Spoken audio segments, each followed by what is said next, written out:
Hi viewers, in today's class we are going to discuss on the concept of radiation pattern. It is the first antenna parameter and based on this all the antennas working will be dependent. See, basically first I will give you the definition of radiation pattern. It is just a textual definition. Radiation pattern is graphical representation of variation in actual field strength of electromagnetic field at all points which are at equal distance from antenna. So this is textual definition. We will go into the concept of this radiation pattern. See here what we are saying. This pattern is graphical representation. Graphical or diagrammatic, both are same. Representation of variation in actual field strength of electromagnetic field. Actually, what is the output of antenna? We get electromagnetic waves, right? So that electromagnetic waves field strength is drawn graphically or is drawn in the form of diagram. That is simply called as radiation pattern. And here this radiation pattern is actually calculated taking an antenna like at one reference position, and then it is calculated surrounding the antenna. That's why it is shown like that. See here, electromagnetic field at all points which are at equal distance from antenna. That means while you are going to plot this radiation pattern, you should take an antenna like this, and all the corresponding radiation field pattern will be drawn around this antenna at equal points, right? So this is the simplest definition. In a simple word, we can say radiation pattern is simply the graphical representation of field strength of an antenna. A very simple definition. Now we will come how we can show the radiation pattern in a three-dimensional diagram. So here antenna concepts entirely you have in free space coordinate system. That's why I have taken a spherical coordinate system with coordinates x, y and z. Now I am going to show you the electromagnetic field distribution in graphical way. So actually radiation pattern is nothing but diagrammatic representation. See how we draw the radiation pattern. Axis points already I have taken. Now I am showing the main concept. See, this is called as lobe. Lobe is nothing but simply the distribution of field strength. So this lobe I have taken in a big way or major way. And again I am drawing some small lobes surrounding this major lobe. See, like this. You can see clearly the difference between all the lobes. So here these lobes are classified into two types. First one, this one is called as major lobe, or in another way we can call it as major beam also. Beam or lobe both are same, and these two we can call it as, all this part we can call it as side lobes. And in these side lobes again we can have two types. This one we can call it as these parts are called as side lobes, and combinedly all this we can call it as minor lobes. Major lobe and minor lobes. All this thing completely we can call it as minor lobes. These minor lobes are splitted into two types.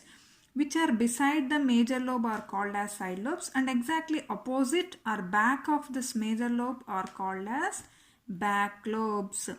B-A-C-K, back lobes. So all these are the different types of lobes present in the radiation pattern. How I am saying it as major lobe means, if you take a particular antenna, its field distribution will be like this. If I have drawn major beam here, means what it is indicating is this antenna is producing maximum radiation along this direction. That maximum radiation I have represented in the form of a lobe. And in these other directions, the amount of field strength or distribution of electromagnetic waves is very low. So that I have represented with small lobes. And exactly opposite to main lobe we have the back lobe, and beside the main lobe we have the side lobes, or adjacent to main lobe we have the side lobes. So totally, if you consider in a practical way, which is important for us is this maximum radiation. So major lobe gives us the maxima radiation and minor lobe gives us the minima radiation. And while you are going to use practical antennas, this should be as high as possible. This should be as minimized as possible. That means we will try to reduce all this minor lobe radiation by using different types of techniques that we will be discussing in our antenna array concept.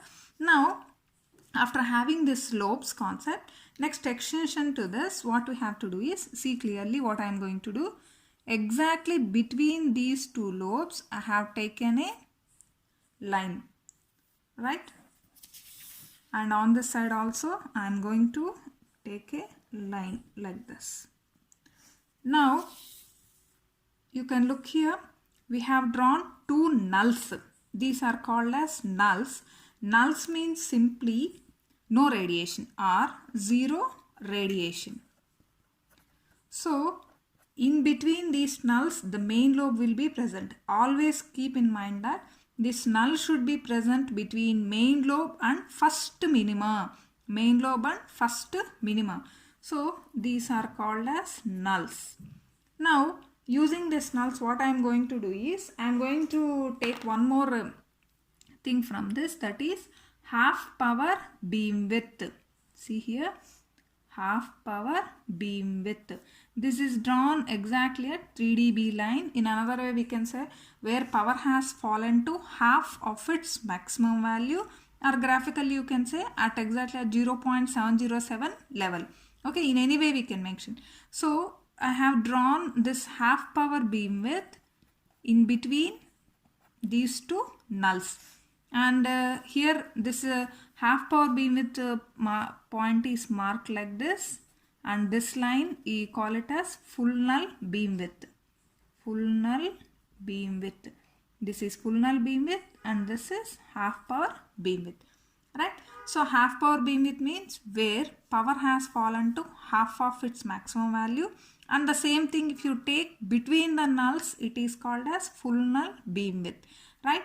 All these things are related to your radiation pattern. So if some unknown person comes and look into this pattern, he can be able to say, okay, the one particular antenna has maxima radiation this particular direction, it does not have radiation in some particular angles, and in some particular areas it is showing some minima radiation. So all these things any person can identify just looking this diagram.